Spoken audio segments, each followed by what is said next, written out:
Assalamualaikum warahmatullahi wabarakatuh. Selamat pagi kepada para penggiat gaharu di seluruh Nusantara.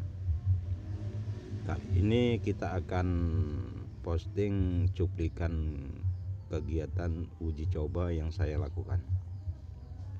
Sebelum itu saya ingin memberikan satu kegiatan saya dalam pembudidayaan tanaman.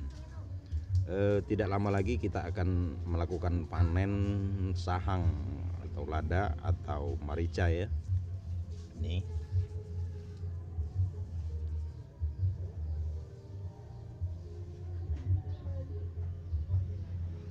Jadi setiap kegiatan kita insya Allah kalau kita lakukan dengan tulus akan mendapatkan hasil yang ya boleh dikatakan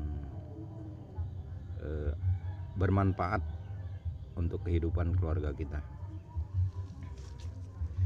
Jadi di dalam kegiatan pembudidayaan gaharu ini kita perlu tahu bagaimana supaya kita tidak mengalami kegagalan dalam melakukan budidaya gaharu ini. Jadi kegiatan pembudidayaan gaharu ini insya Allah tidak akan gagal kalau kita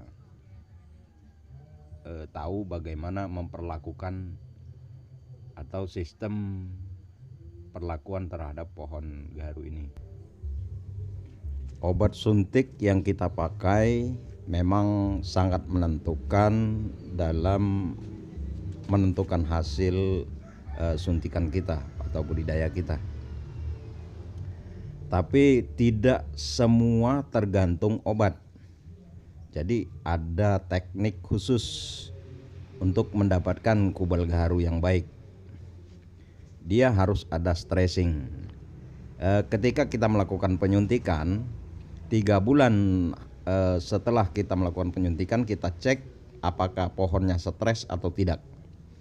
Kalau pohonnya stres berarti obat yang kita pakai itu bagus. Tapi pohon itu akan berguguran daunnya setelah kita melakukan pengeboran. Itu misalkan 1 minggu setelah melakukan pengeboran daunnya berguguran, itu bukan karena pengaruh obat, tapi karena pengaruh pelakuan kita waktu pengeboran. Jadi hasil yang kita dapat akan maksimal bila ada stressing pada pohon. Bagaimana kita membuat stressing pada pohon tersebut, ada teknik tersendiri. Itu perlu diketahui juga oleh para penggiat gaharu yang ingin membudidaya gaharu ini. Ini saya buat lempeng, saya uji coba untuk membuat lempeng, tapi tidak saya buat stressing. Dan hasilnya kita cek. Ini sudah berumur, perlakuan saya membuat lempeng ini sudah berumur sekitar 3 bulan dan hasilnya gagal. Ini sudah mulai sembuh.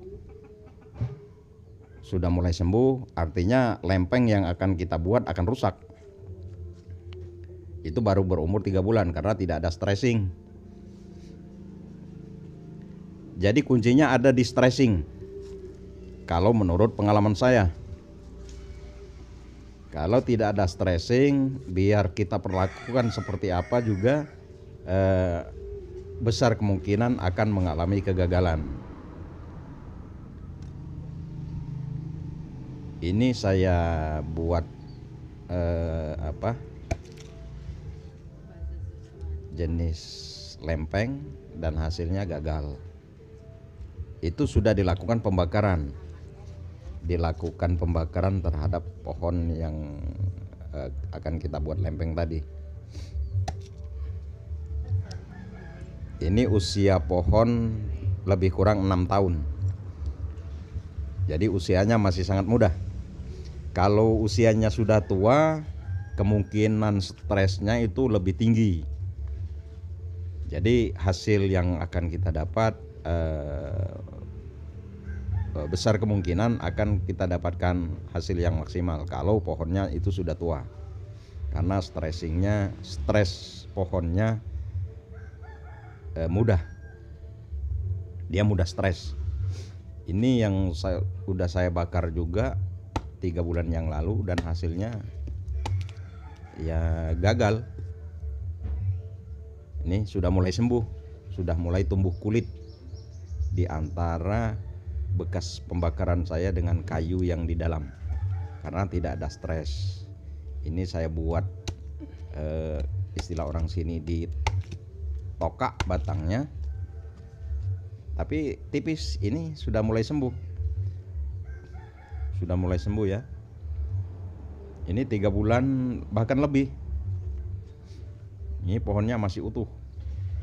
Sudah diperlakukan demikian, pohonnya tidak ada stres. Usianya 6 tahun. Ini saya lakukan penyuntikan dengan jarak 2 cm kali 20 cm. Jadi mendatarnya 2 cm, ke bawah ke atasnya itu 20 cm. Kita cek hasilnya. Nah, lumayan. Itu lubangnya sudah sembuh, sudah tertutup oleh kulit.